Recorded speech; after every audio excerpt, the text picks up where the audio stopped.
अस्सलाम वालेकुम वरहमतुल्लाहि वबरकातुहू। क्या आप चाहते हैं कि आपके लिए जन्नत के अंदर घर बनाया जाए?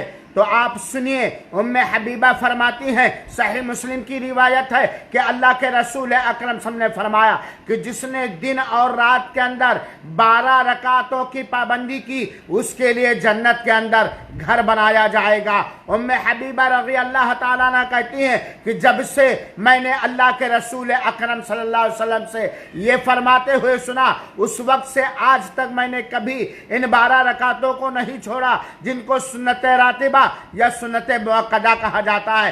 ज़ोहर के फर्ज से पहले 4 रकात, ज़ोहर के बाद 2 रकात और मगरिब के बाद 2 रकात, इशा के बाद 2 रकात और फजर से पहले और फजर के बाद 2 रकात। ऐ मेरे मुसलमान भाइयों और साथियों, फर्ज नमाजों का जो अजर व सवाब है, उसके अलावा सुन्नतों की ये पाबंदी करने वाले को अजर व सवाब मिलेगा। अल्लाह ताला उसके लिए जन्नत के घर बनाएगा, वो अल्लाह के रसूल अकरम सल्लल्लाहु अलैहि वसल्लम के साथ होगा। और फर्ज की अदायगी में जो कमियां रह जाती हैं, उसकी अल्लाह ताला तकमील कर फरमाएगा। देखिए हज़रत उम्मे हबीबा रज़ी अल्लाह ताला अन्हा को कि कहती, जब से मैंने अल्लाह के रसूल अकरम सल्लल्लाहु अलैहि वसल्लम से ये बात सुनी, मैंने कभी नहीं छोड़ा।